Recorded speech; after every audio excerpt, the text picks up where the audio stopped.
Shah news में आपका इस्तकबाल है। ताज़ा तरीन खबरों के लिए देखते रहिए शाह न्यूज।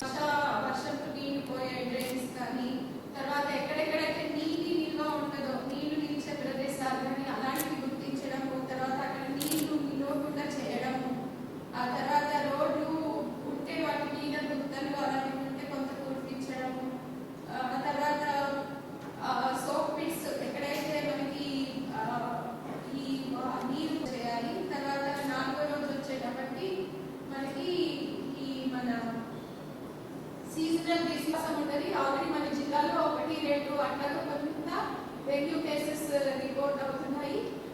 ఫార్చునేట్